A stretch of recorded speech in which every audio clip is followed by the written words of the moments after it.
Chapter 8. Pranic Breathing. Pranic breathing plays a very important part in pranic or life force healing. It is the means or method whereby the supply of prana is increased and whereby it may be distributed to the affected parts.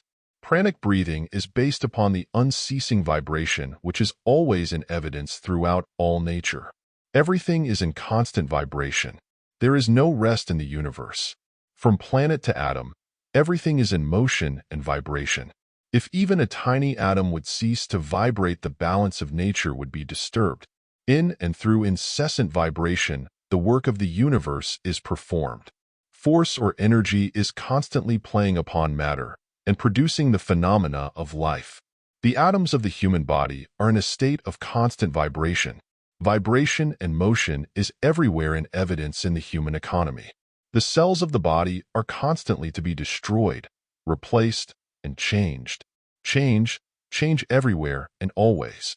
Rhythm pervades the universe.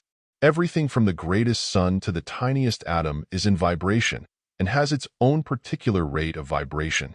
The circling of the planets around the sun, the rise and fall of the sea, the breathing of the heart, the ebb and flow of the tide, all follow rhythmic laws. All growth and change is an evidence of this law. Our bodies are subject to this law, as well as are all other forms of matter.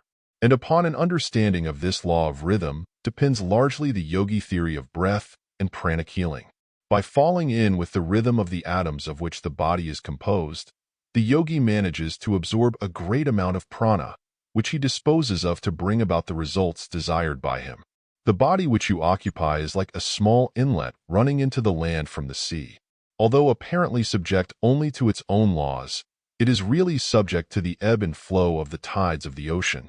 The great sea of life is swelling and receding, rising and falling, and we are responding to its vibrations and rhythm.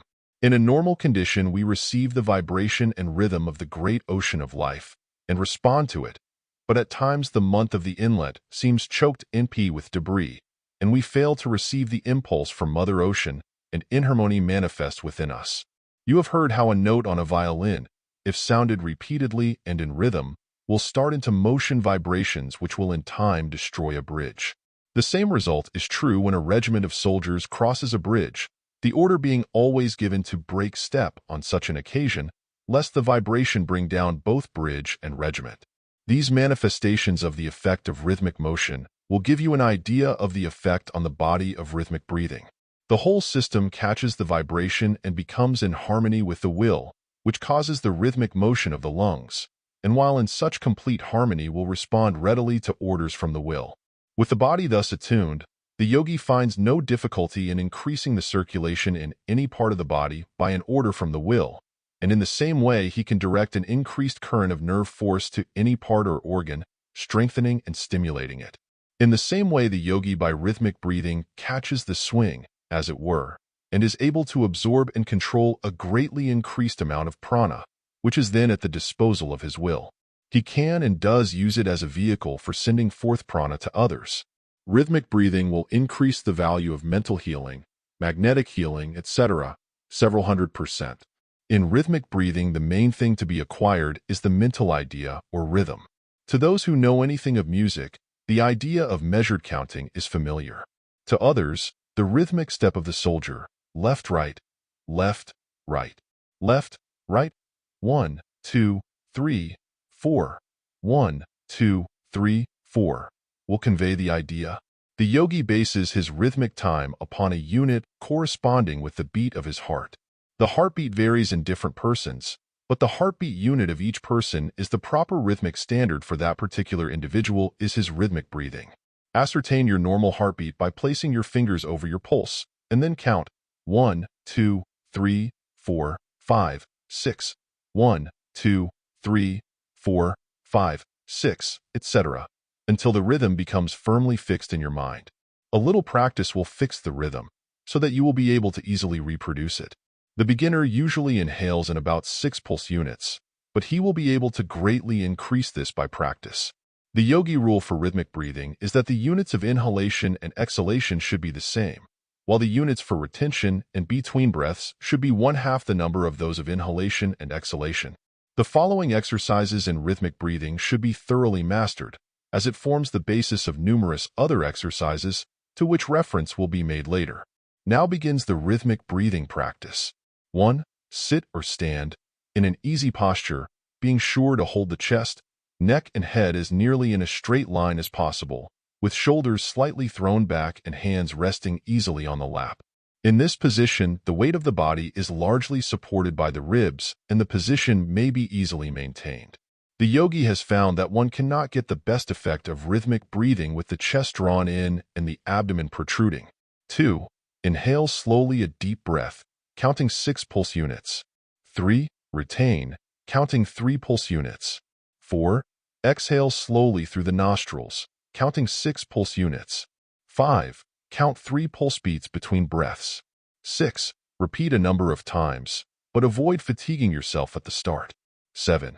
When you are ready to close the exercise, practice the cleansing breath, which will rest you and cleanse the lungs.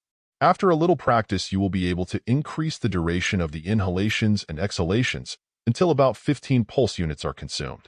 In this increase, remember that the units for retention and between breaths is 1/2 the units for inhalation and exhalation. Do not overdo yourself in your effort to increase the duration of the breath, but pay as much attention as possible to acquiring the rhythm, as that is more important than the length of the breath. Practice and try until you get the measured swing of the movement, and until you can almost feel the rhythm of the vibratory motion throughout your whole body. It will require a little practice and perseverance, but your pleasure at your improvement will make the task an easy one. The yogis are most patient and persevering men, and their great attainments are due largely to the possession of these qualities. The following will give you a general idea of the use of the breath in pranic healing. The main principle to remember is that by rhythmic breathing and controlled thought you are enabled to absorb a considerable amount of prana, and are also able to pass it into the body of another person, stimulating weakened parts and organs and imparting health and driving out diseased conditions. You must first learn to form such a clear mental image of the desired condition that you will be able to actually feel the influx of prana and the force running down your arms and out of your fingertips into the body of the patient. Breathe rhythmically a few times until the rhythm is fairly established. Then place your hands upon the affected part of the body of the patient, letting them rest lightly over the part. Then breathe rhythmically, holding the mental image that you are fairly pumping prana into the diseased organ or part, stimulating it, and driving out the diseased conditions, just as one may pump clear water into a pail of dirty water, and thus drive out the latter in time. This plan is very effective if the mental image of the pumping operation is clearly held, the inhalation representing the lifting of the pump handle, and the exhalation the actual pumping. In this way, the patient is filled full of prana and the diseased condition is driven out.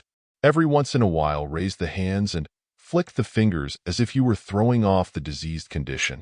It is well to do this occasionally and also to wash the hands after treatment, as otherwise you may take on a trace of the diseased condition of the patient. During the treatment, let the prana pour into the patient in one continuous stream, allowing yourself to be merely the pumping machinery connecting the patient with the universal supply of prana, and allowing it to flow freely through you. You need not work the hands vigorously, but simply enough that the prana freely reaches the affected parts. The rhythmic breathing must be practiced frequently during the treatment, so as to keep the rhythm normal and to afford the prana a free passage. It is better to place the hands on the bare skin, but where this is not advisable or possible, place them over the clothing. Vary above method occasionally during the treatment by stroking the body gently and softly with the fingertips, the fingers being kept slightly separated. This is very soothing to the patient. In cases of long standing, you may find it helpful to give the mental command in words, such as get out, or be strong, as the case may be, the words helping you to exercise the will more forcibly and to the point. Vary these instructions to suit the needs of the case, and use your own judgment and inventive faculty. We have given you the general principles, and you can apply them in hundreds of different ways. The above apparently simple instruction, if carefully studied and applied, will enable one to accomplish all that the leading magnetic healers are able to, although their systems are more or less cumbersome and complicated. They are using prana ignorantly and calling it magnetism. If they would combine rhythmic breathing with their magnetic treatment, they would double their efficiency.